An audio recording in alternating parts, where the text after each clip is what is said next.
This Torah class is brought to you by TorahAnytime.com. Okay, good evening, gentlemen. Freilich and Chanukah, happy Chanukah to everyone. Thank you, too. Okay, so we're going to try to examine a number of very interesting items that are relevant to Chanukah, relevant to this week's Parsha, and a number of the Parshios that we've been reading. And we begin with the Gemara. The Gemara tells us in Masechta Yuma, number 1 on your sheets, that if you look into Tehillim in chapter 22, Perek Chaf Beis, it starts off like this. It says, Lam natseach ala yeles hashachar mizmar leDavid. By the conductor, ala yeles hashachar, the morning star.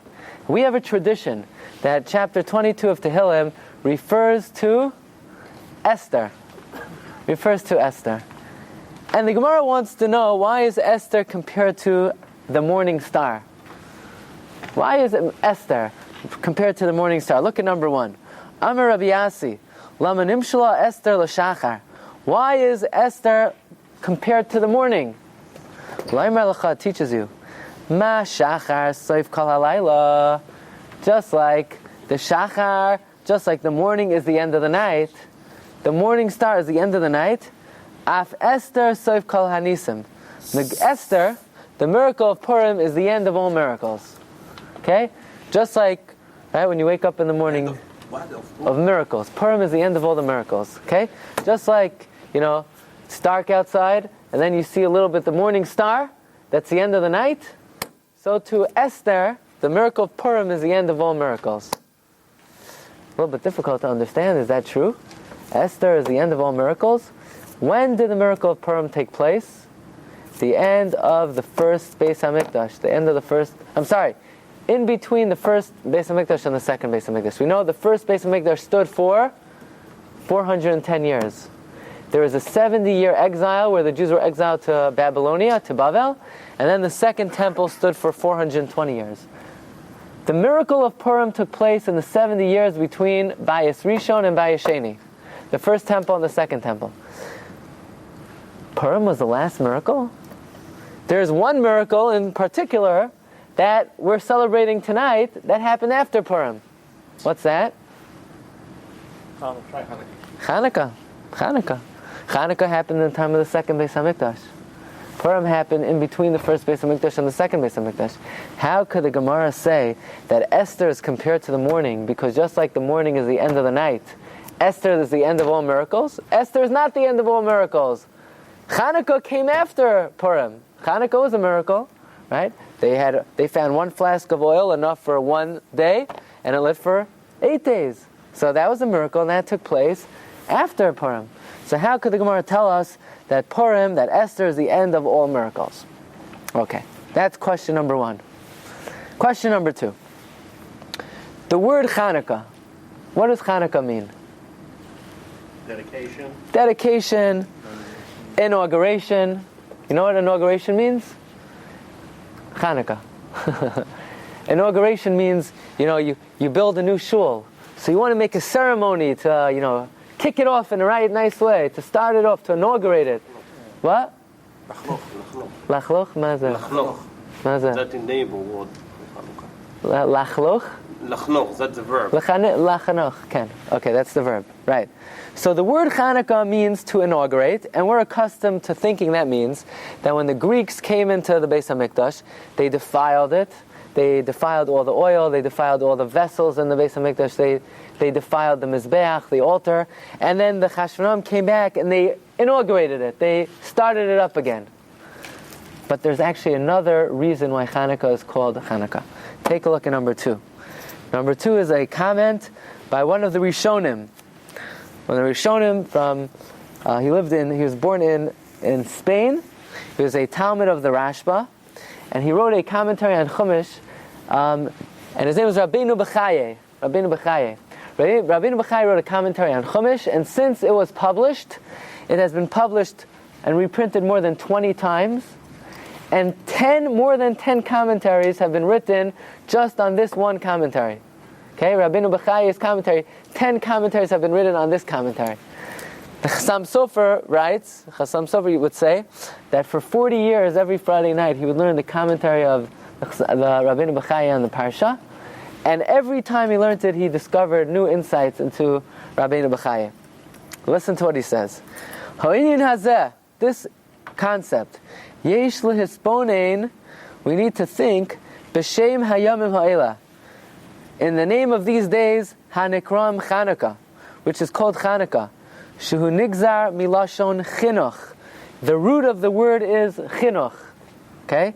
B'lashon Chanukah sabayis, to inaugurate the house. By the way, guys, you ever see this font of Hebrew? You ever see this? If you look at number 2, it's Ivrit, it's Hebrew, but it's a different kind of print. It's called Rashi Ksav, Rashi print. Okay, so it's actually just a different font. Lafil, but look what he says. Lafi shehu romes l'shemen hamashiach. Chanukah has a hint to the oil of Mashiach. Sha'anu asidin lechanech Beis Hamikdash, that we are destined to inaugurate the Beis Hamikdash. What's he saying? He's saying like this. You know why the holiday of Chanukah is called Chanukah? Because we're inaugurating. What are we inaugurating? So we always thought they inaugurated the second Beis Hamikdash. No. The Yom Tif of Chanukah, the holiday of Chanukah, is inaugurating the third Beis Hamikdash. Now, gentlemen, has the third Beis Hamikdash been built yet? No. But what Rabbeinu Bechaya is saying, that Chanukah inaugurates and ushers in and brings in the time of Mashiach. Very interesting. What does Chanukah have to do with Mashiach? Every year we light the candles. Tonight's the 8th night. Every year on the 8th night we light 8 candles. The 7th night we light 7 candles. How is Chanukah an inauguration of the temple, of the future Beis Hamikdash? What does it have to do with the Beis Hamikdash? What does Chanukah have to do with ushering in the time of Mashiach? Okay. So that's question number 2. What we see from Rabbeinu Bechaya is the word Chanukah, which means inauguration, has something to do with, it brings in the time of Mashiach. It has some connection to Mashiach. What does it have to do with Mashiach? Number 3. We know on Chanukah, we say in Berchat Hamazon, we say in Shmona Esrei, we add a prayer to the Shmona Esrei. What do we add to the Shmona Esrei? We add Al Hanisim. Okay? Al Hanisim, Ve'al HaPorkan, Ve'al HaGvuros. What else do we add? We say Bimei, Matisyahu, Ben Yochanan, Kohen Gadol. We thank Hashem for the miracle of Chanukah. Let me ask you, what if you said Berchat Hamazon, you said benching, and you realize you forgot Al Hanisim? What do you do? Now, if you've already completed the benching, you don't have to say it over. Just because you missed the Al Hanisim, you don't have to say it over. However, if you're already up, at the end of Berchat Hamazon, you say a whole bunch of Harachamans. You say, Harachaman, hu yishlach lanu bracha meruba b'bayis hazeh. Harachaman, hu yishtabach ledor, a whole bunch of Harachaman. Harachaman, hu yizakenu limos HaMashiach. If you realized you forgot Al Hanisim, you can make it up, the Ramah tells us, by adding in a Harachaman. You know what you say? Harachaman, hu yaseh lanu nisim v'neflaos, kemo she'asisa im avosenu bayamim hahem bazman hazeh. So if you forget Al Hanisim, you open up your siddur, you look at the end of benching, there's a insert. You forgot Al Hanisim, you could say Harachaman, hu yaseh lanu nisim v'neflaos, kemo she'asisa l'avosenu bayam hahem bazman hazeh. That is the opinion of Ramah, Rav Moshe Isserlis, who is the foundation of Ashkenazic halacha. But this is agreed upon that if you forgot Al Hanisim, you could make it up with this tefillah. But think about what the tefillah is. Harachaman, the merciful one, hu yaseh lanu nisim v'neflos, he should do with us miracles, kemo she'asisa la'avoseinu, like he did to our forefathers. There are many poskim who argue on this halacha, who disagree with this halacha. You know why? How do we have a right to ask Hashem to make a miracle for us? We know that if you ask God to make a miracle for you and He performs a miracle, it deducts from your mitzvos. It comes off your account. In other words, your person has a bank account. There are two. You have a bank account with money, whatever, in Citibank and Chase. You also have a spiritual bank account. You have zechusim. So if God is going to have to change nature for you, it comes at a cost. And if you're going to ask God to make a miracle for you, it's going to be deducted from your spiritual bank account. Where do we know this from?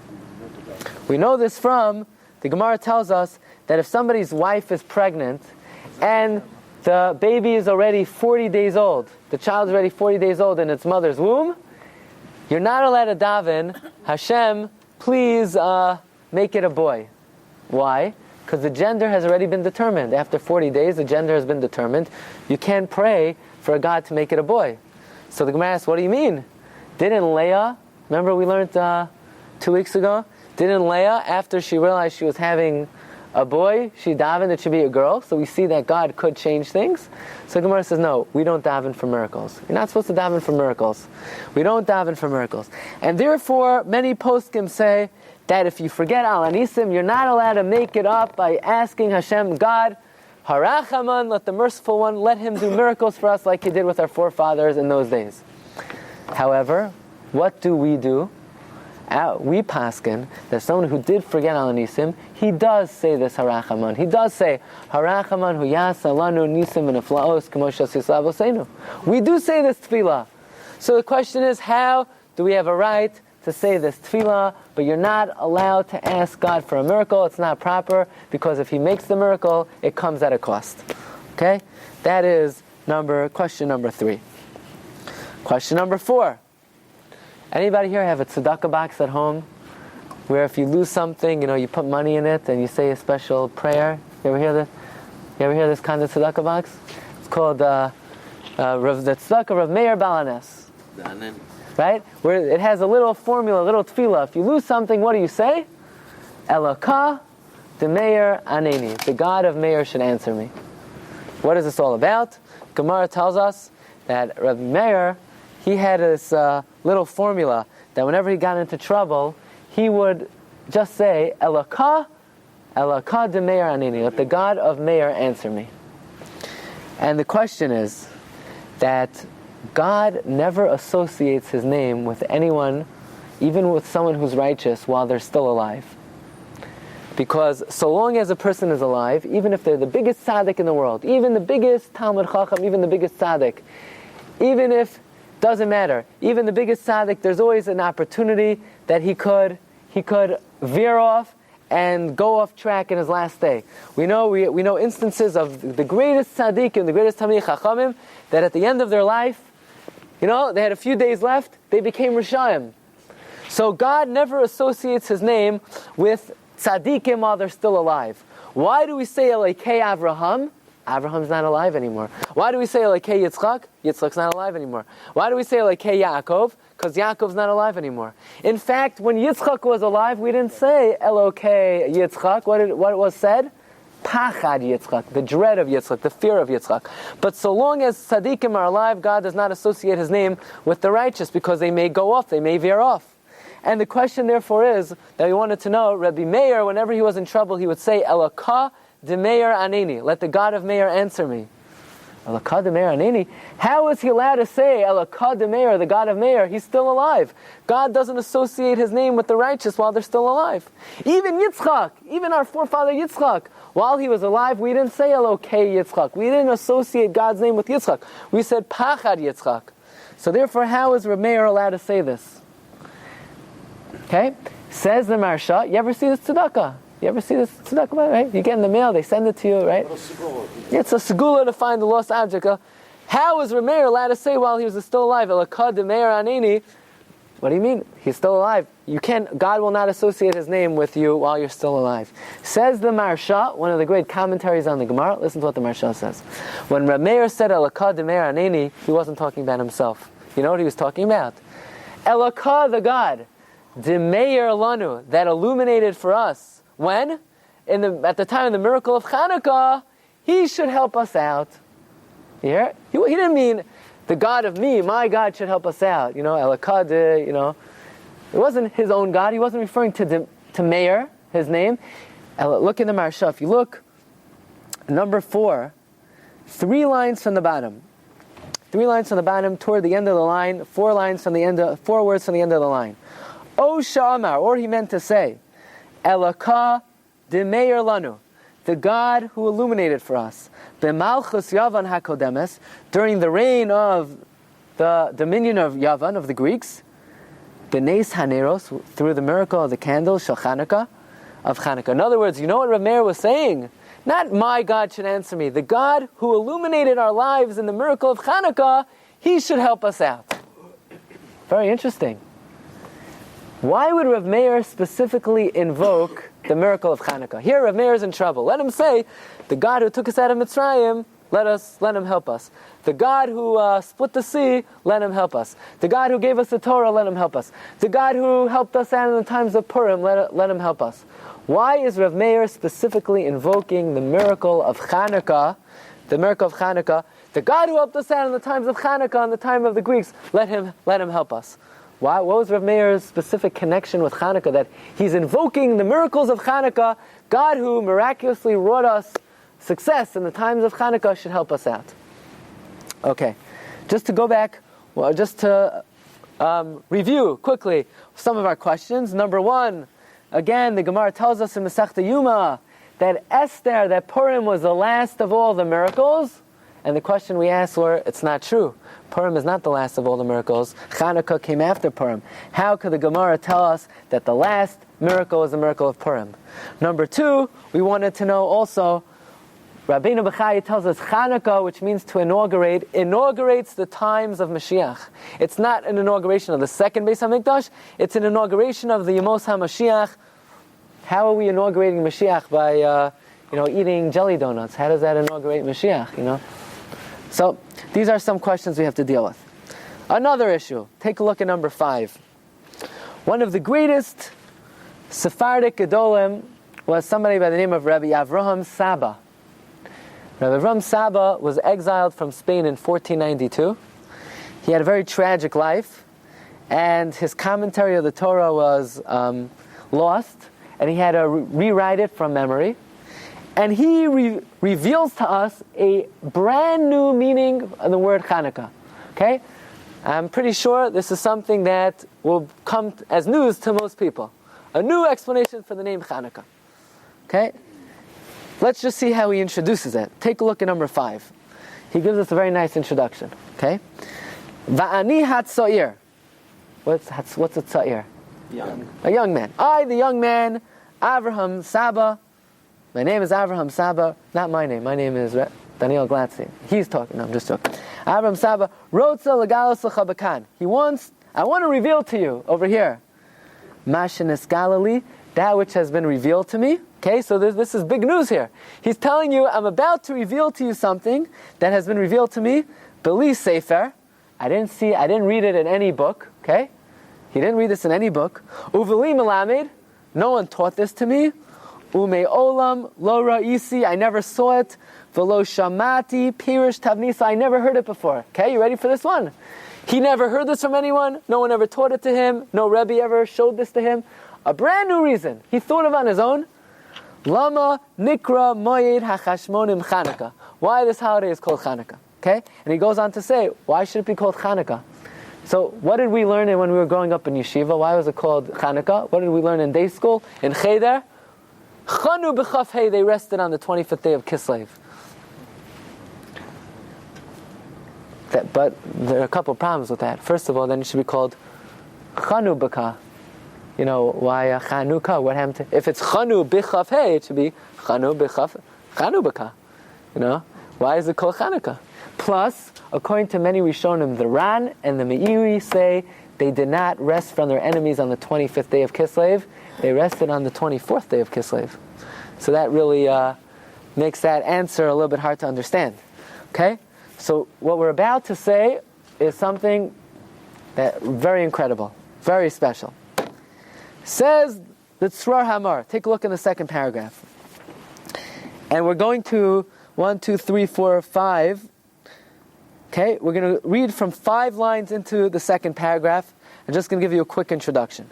And that is, a Jew has an obligation to learn Torah. How often? Once a year? Once? Every day. Whenever you have an opportunity. What if you're being persecuted? What if you really have no time? You have no available time. The Goyim are running after you. They're chasing after you. What could you do to fulfill your obligation of learning Torah in something very short? Say Shema Yisrael. The first paragraph of Shema. What if you don't even have time for that? the first verse of Shema. Shema Yisrael Hashem Elokeinu Hashem Echad. How many letters in that first pasuk? Chaf He, 25 letters. The Chashmonaim, because of the persecution, because the Greeks came to destroy the Torah and make us forget the Torah, we had no opportunity to learn and to study Torah. So what would they do when they needed to fight their enemies? Shema Yisrael Hashem Elokeinu Hashem Echad. Chanu Chaf He. They were victorious through the 25 letters of Shema Yisrael Hashem Elokeinu Hashem Echad. Okay? That's how they won their battles. The reason why it's called Chanukah is because the Chashmonaim were victorious with the power of Shema. Okay? The 25 letters of Shema. Take a look in number 5, the second paragraph, 5 lines in.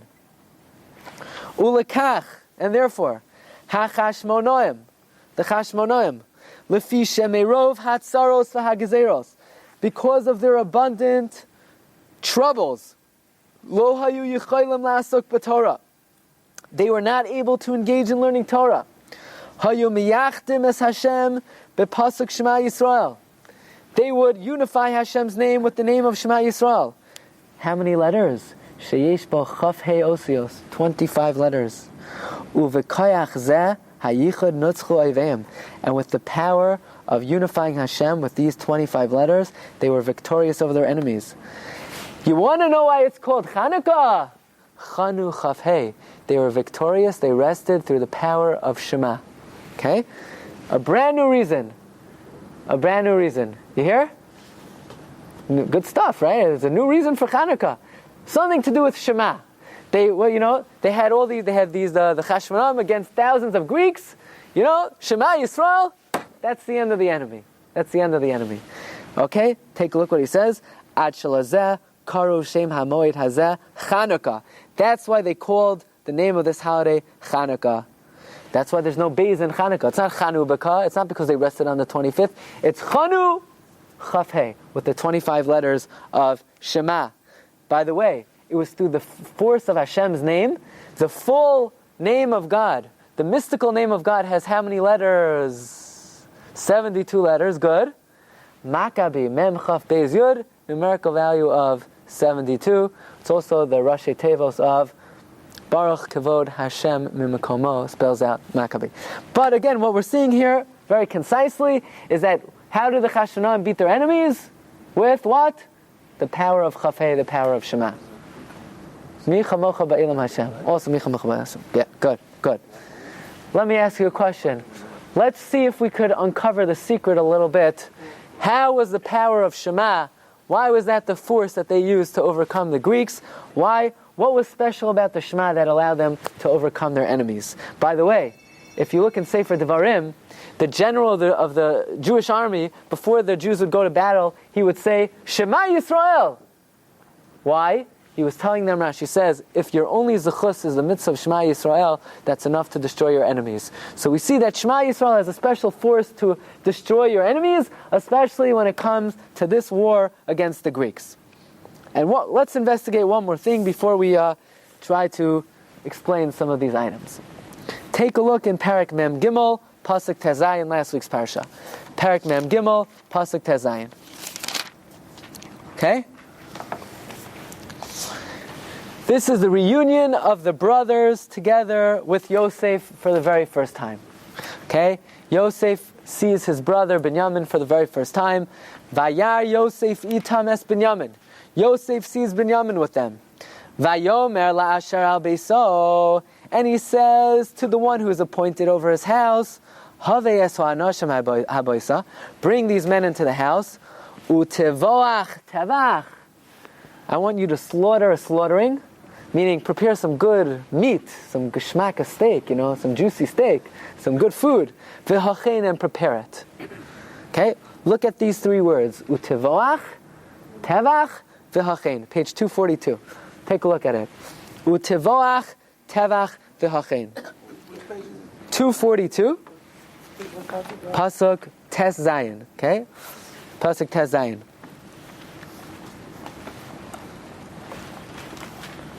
Okay, one more time. Vayar Yosef itames Binyamin. Yosef saw Binyamin with them. Vayomer la'asher al beiso. He said to the one who was appointed over his house, Havei es ha'anoshim haboisa. Bring the men to the house. Utevoach tevach v'hachein. Slaughter a slaughtering and prepare it. Okay, hold on to those three words. Now we're going to discuss a halacha. Is there a mitzvah to have a Suda on Chanukah? According to most halachic authorities, no.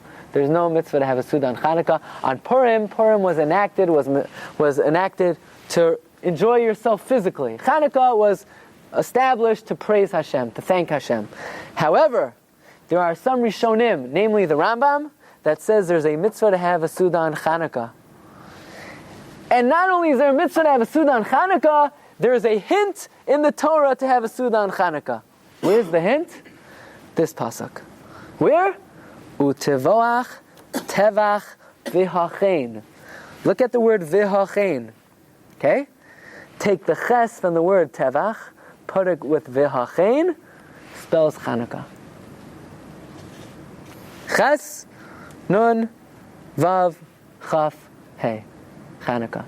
This is a hint in the Torah. There's a mitzvah to have a Suda on Chanukah. Plus, if you take the numerical value of utevoach tevach, 6, vav is 6, tes is 9, vez is 2, ches is 8, tes is 9, vez is 2, ches is 8, you get 44. How many candles do we light on Chanukah? 44. Okay? With the shamash, 44. Not only does the Rambam say there's a mitzvah to have a Suda on Chanukah, if you look at number 6, the Matei Moshe, who's one of the primary disciples of the Marshal, says there's a hint in this pasuk to the Sudos that we have on Chanukah. Tevach, the ches of Tevach, v'hachein spells on Chanukah, utevach Tevach is the 44 Neiros. So let's ask ourselves a question. If the Torah has to allude to us, give us a hint that there's a mitzvah to have a Suda on Chanukah, why does it allude to it in this pasuk, utevach Tevach v'hachein? This episode did not happen on Chanukah. Yosef was not reunited with his brothers on Chanukah. So why allude to the mitzvah of having a Suda on Chanukah in this pasuk? Okay. So what we're going to try to do now is we're going to try to establish a connection, okay, between the Chashmonaim, the Jewish warriors who fought against the Greeks, and the 12 tribes, and the 12 Shvatim. And the 12 Shvatim. Okay? What is the connection? Anybody know how many Chashmonaim were there? 10, 12. We always thought 5. We learned 5. Yochanan had 5 sons. Rashi and Chumash, in a very unknown Rashi, tells us not. Rashi tells us there were 12 Chashmonaim and Elazar. Elazar and 12 Chashmonaim. Take a look at number 7. At the end of Moshe Rabbeinu's, the end of the life of Moshe Rabbeinu davens, he prays to give power to the army of Shevet Levi. The army of Shevet Levi, Levi is not an army, they're Torah teachers, Shevet Levi. Says Rashi, when did Shevet Levi ever go out to war? The Chashmonaim, who were Kohanim, who came from the tribe of Levi. How many Chashmonaim were there? Take a look at number 7. Davar Acher, Ra'ah, Sha'asidin Chashmonoi Ubanav L'hilachem Imovdei Kachavim. Yaakov Avinu saw that the Chashmonaim were destined to fight with the Goyim. V'hispalel aleim, he prayed, L'fi shahayu mu'atim. The Chashmonaim were very few. How many were there? Yud Beis B'nei Chashmonai, 12 sons of the Chashmonaim, Ve'elazar, and Elazar, Keneged Kameravavos, against many tens of thousands. Against many of tens of thousands. So here you have it. That you know how many Chashmonaim there were? There were 12 Chashmonaim. There were 12 Chashmonaim against many, many tens of thousands. Okay? So if you want to know exactly, Rabim B'yad Ma'atim, how many against how few? Tens of thousands against 13. 12 and 1. The Medrash tells us, we're going to go through some of these a little bit quickly outside because of time constraints. The Medrash tells us that when the Chashmonaim were forming together their army, you know what they said to themselves? Let's take upon ourselves the symbolism of the 12 Shvatim, of the 12 tribes. In other words, they understood that they were acting as the 12 Shvatim. the 12 tribes. Okay, very nice. Doesn't really help us that much, but it takes us one step further. One of the decrees that the Greeks forced upon the Jewish people, they said the following: Kisvu al keren hashar, right on the horn of an ox, ein lachem chelek belokei Yisrael, you have no share in God. Okay? Right on the horn of an ox. Why the horn of an ox? Why the horn of an ox? Why an ox? The ox reminded the Jewish people of a specific sin. Which sin? The sin of the egel, the calf, the golden calf, which was a shar. In Tehillim it's called a shar. They were trying to bring out the sin of the calf. They're trying to remind us about how low we sunk when we made the golden calf. Very interestingly, when the Jewish people made the golden calf, how many calves did we make? The Chumash says we made one. The Chumash says we made one.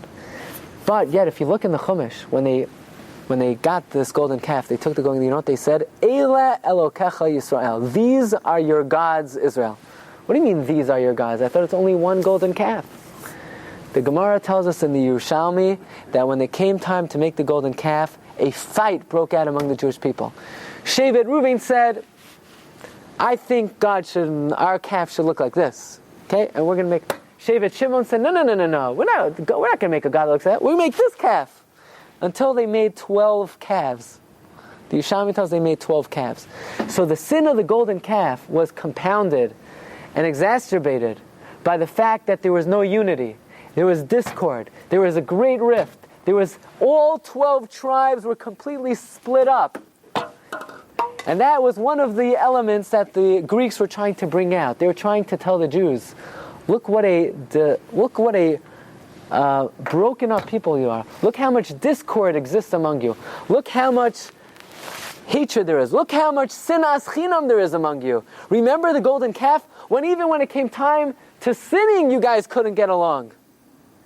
Right? Even when it came time to forsaking your God, you guys couldn't get together. In fact, we're going to see, that's why they said, Kiswa al keren hashar. Right on the horn of an ox, you have no share in God. In other words, they were reminding us of how much discord existed among the Jews. And why were they bringing this up at this time? Because during which Beis HaMikdash was the miracle of Chanukah? And during which temple did the Greeks have domain over the Jewish people? Second Beis HaMikdash. What was the main problem with the Jewish people in times of the second Beis HaMikdash? Sinas chinam. So the Greeks realized the Jews were suffering the cost of hatred among them. And they wanted to bring out the fact that historically, you look at you Jews, now you hate each other, you can never get along, even when it came time to sinning, you couldn't get together. But you know what else they were bringing out? By saying you have to ride on the horn of an ox, you have no share in God. There was somebody else called ox, shar, Yosef. They were trying to bring out the sin of the sale of Yosef. They were saying, you Jews have no hope. You know why? Because you sold your own brother. Right on the horn of an ox. Yosef is called a shar. Right on the horn of an ox, you have no share in God. In other words, they were trying to bring out all the historical incidences when the Jews could not get along. Here it's a time of the Second Temple where the Jews were suffering from baseless hatred. They're reminding them of the sin of the golden calf, which was a time of tremendous discord. Even when they wanted to sin, they couldn't get together on how to worship idols. And they were reminding the Jewish people of the sin of Mechiras Yosef, the sale of Yosef, who is represented by the shar, by the ox. Now, we have a principle, okay? That whenever God punishes the Jewish people, He punishes us a little bit for the sin of the golden calf. God said, I'll forgive you for the sin of the golden calf, but whenever I visit punishment upon you, I'm always going to throw in a little bit of the sin of the golden calf. I'm going to punish you a little bit for the golden calf. But there's also an idea that whenever God punishes us, He punishes us for the sale of Yosef. Okay? When does He punish us for the sin of the golden calf? When does He punish us for the sale of Yosef?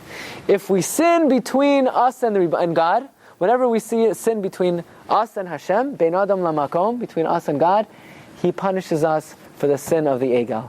Hashem says, once you're sinning between me and you anyway, let me throw in a little bit of that sin, of the sin of the egel.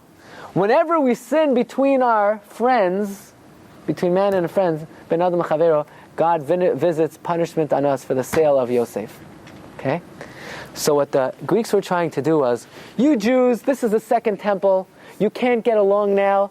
We want to remind you of the sin of the sale of Yosef, because since now you guys are fighting and there is discord and there's a lack of unity, you have to realize that God is going to punish you for the sin of Yosef.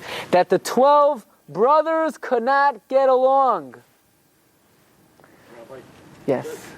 isn't this some of the background that the golden calf actually came about in existence? I know the Israelites basically melted the gold, but that it was the magicians from Paro who came along with us, that they're the ones who created it in that shape. Yes, good.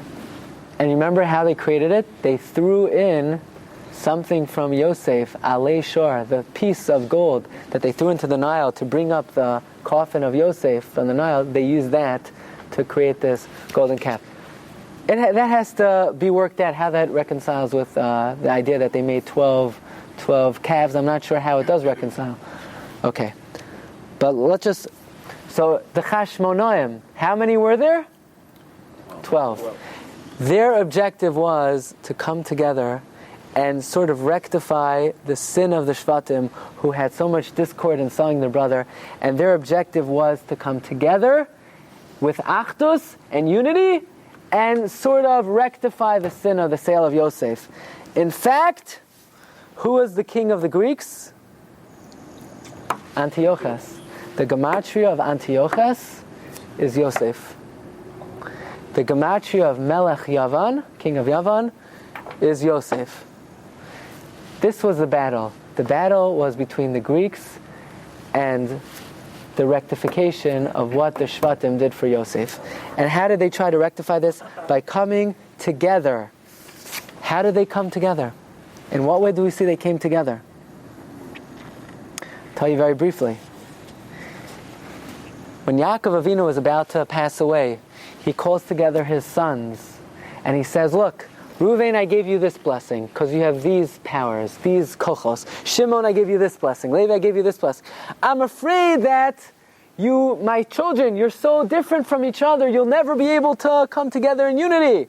Whereupon, all of the sons of Yaakov said the following, Shema Yisrael, listen Yisrael. Yaakov's name was Yisrael. Hashem Elokeinu, Hashem Echad. Hashem our God, He's only one. We have one God. And if we have one God, then ultimately we'll be rallied around one common goal. So the cry of Shema Yisrael was used by the Shvatim to unify themselves. In fact, in this week's Parsha, how many members of Yaakov's household went down to Egypt? 70. What does the pasuk say? Kol hanefesh haba leMitzrayim shivim. Let me ask you a question. Why does it say Kol hanefesh? Singular, Lashon Yachid, it should say Kol HaNefashos, all the nefashos. By Esav only had 6 members of his family. It says Sheish Nefashos, 6 souls. But says Rashi, take a look at number 21. Rashi says, what? One God. Very good. Esav's descendants, they each worshiped their own God. They were separate from each other. They were broken up from each other. That's why they were nefashos. Yaakov's family was shivim nefesh. Why? Because Shema Yisrael, Hashem Elokeinu, Hashem Echad. They only had one God. If everyone worships and serves one God, that is the ultimate rallying call. That is the ultimate unifier. And that's why when Yaakov was about to pass away, the way the Shvatim consoled him and made him feel comfortable that they would all be united is Shema Yisrael. And therefore, as the Tzor Hamor tells us, when the Chashmonaim went out to war, what was the way they demonstrated their achdus to rectify the sin of Yosef? Chanu Chafhei. The 25 letters of Shema Yisrael, Hashem Elokeinu, Hashem Echad. That was why they went out to war with this rallying cry. Because their objective was to rectify the sin of Yosef. The Yevanim were assaulting us. They kept on reminding us, look what a nation of discord you are. You sell your own brother. Kisvu lachem al keren ashar. They didn't want us to forget about how we sold our own brother. So what did the Chashmonaim do? Why is it called Chanukah? Chanu Chafhei. They rested on How did they rest? With the 25 letters of Shema. That is what united them. By the way, it's very interesting. Historically, Chanukah has been a time of great discord between brothers. If you look in the Medrash in number 14, we know what was the first example of fighting between brothers? Cain and Hevel. Cain killed Hevel. What day of the year did Cain kill Hevel? The Medrash tells us Cain killed Hevel on Chanukah. Chanukah. So historically, Chanukah, if you look at number 14, the Medrash tells us Cain killed Hevel on Chanukah. Historically, Chanukah has been a time of great discord, separation between brothers. That is why, say the Mate Moshe, where is there a hint to the sudos we make on Chanukah? In Parshas Miketz. Why? Take a look again. For many, many years, Yosef has been separated from his brothers. And finally, he reunites with 10 of them. But Binyamin is still back home. But now, page 242, Pasuk Chav Zayin, Vayar Yosef itam es Binyamin. Now Yosef sees his last brother. This is the first time he's united with all of his brothers. What does he say? Now it's time for Chanukah. Utevoach tevach v'hachein. That's where there's a remes to Chanukah. The reuniting of the 12 brothers. You want to know where there's a remes to Chanukah in the Torah? It's when the 12 brothers, after selling Yosef, finally are able to reunite. The concept, according to those poskim who say, there's a mitzvah to have a Suda on Chanukah. The idea is that since the Yevanim wanted to bring out the sin of selling Yosef and bring out the discord among the Jewish people, by having a Suda on Chanukah, by uniting with our friends, by uniting with our brothers, we're showing the Yevanim and we're showing ourselves that we've overcome the pettiness that exists between ourselves. We're able to unite the same way the 12 Chashmonaim, who were symbolically the 12 Shvatim, were able to unite. How did they unite? With what? Shema Yisrael Hashem Elokeinu Hashem Echad. That's why it's called Chanukah. Chanu Chafei. They rested with the 25 letters of Shema. How many candles do we light on Chanukah? 44. Without the shamish? 38. Without the shamish? 37. 36. Why 36? What's the significance of that? Look at number 17. The Rokeach, one of the great Rishonim who tells us a lot of the hints in the Torah, tells us when God created the light, the original light, it says, Vayar Elokim es ha'or. God saw the light, ki tov, that it was good. Vayavdel Elokim, and God separated it. If the light was so good, what did he have to separate it for? So Chazal tell us, our sages tell us, God saw there was a special light he created. It's called the Or HaGanuz, the hidden light. God saw it was too good for the world. He put it away for the tzaddikim in the times of Mashiach. How many hours did this light last for before God put it away? Says the Rokeach, it lasted for 36 hours. It lasted for Friday day, 12 hours. Friday night, 12 hours. Motzai Shabbat, 12 hours. 36 hours the world had Or HaGanuz, the light of Mashiach, until God put it away for the tzaddikim. Motzai Shabbos, the light went away. Adam HaRishon thought the world was over, until he took 2 stones, he rubbed it together, he made the first fire. That's why Motzai Shabbos and Havdalah, what do we say? Borei Ma'orei Ha'esh. That was the time the first fire was created. But the Rokeach tells us, the 36 candles of Chanukah represent the 36 hours of the Or HaGanuz. What does Chanukah have to do with the Or HaGanuz? If you remember at the beginning of the share, we said, Chanukah, which means inauguration. What are we inaugurating? Not the second Beis HaMikdash. What are we inaugurating? Mashiach. It's the inauguration of the times of Mashiach. How do we inaugurate the times of Mashiach? With the 36 candles. The 36 candles represent the 36 hours of the Or HaGanuz. We're bringing back into this world, by lighting the Chanukah menorah, we're bringing back those 36 hours of Or HaGanuz. We're bringing it back. We're ushering in the times of Mashiach. We're inaugurating in Mashiach. There's only one problem. There's a major character flaw with the Jewish people. There's something preventing Mashiach from coming. What is it? Sinas Chinam. Sinas Chinam. That's why on Chanukah is a time of Achdus, time of unification. Like we said, where is there a remez to the Suda of Chanukah and the Torah? The unification, finally, of Yosef and his 12 brothers after the Mechiras Yosef. Because if you want Chanukah to be an inauguration of the third Beis HaMikdash, you want to bring in the 36 hours of the Aragonos through the 36 lights, we need to rectify that which prevents us from bringing Mashiach to the world. And what is that? Sinas Chinam. Just I want to add a couple more points. Just bear with me.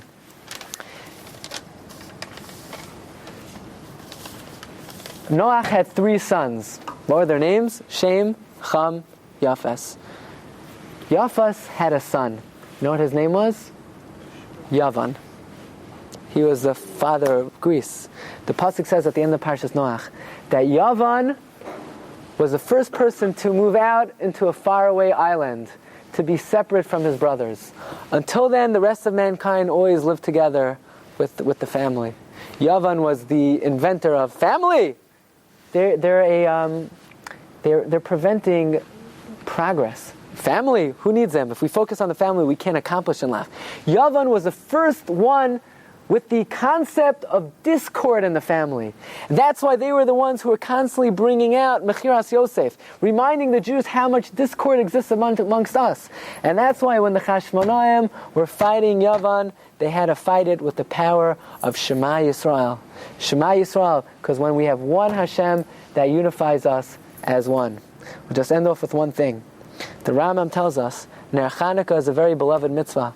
And if a person doesn't have money to buy the Chanukah candles, either borrow, take a look at the Rambam in the last Maramach number 2, O mocher kesuso, sell your clothing. Sell your clothing. It's a very strong language, sell your clothing. Why should you sell your clothing? Because Ner Chanukah is trying to rectify the sin of the sale of Yosef. What did they do when they sold Yosef? They tore off Kisonas Pasam. They tore up his cloak. They tore up his clothing. And therefore, to rectify that, perhaps, Ner Chanukah, we give up of ourselves for Ner Chanukah, that we have to even be willing to sell our clothing to remind ourselves that we need to rectify the sin of Mechiras Yosef. And in that way, hopefully this Chanukah should really inaugurate in the times of Mashiach. Tzidkenu Meher Yameinu Amen. You've just experienced another Torah class brought to you by TorahAnytime.com.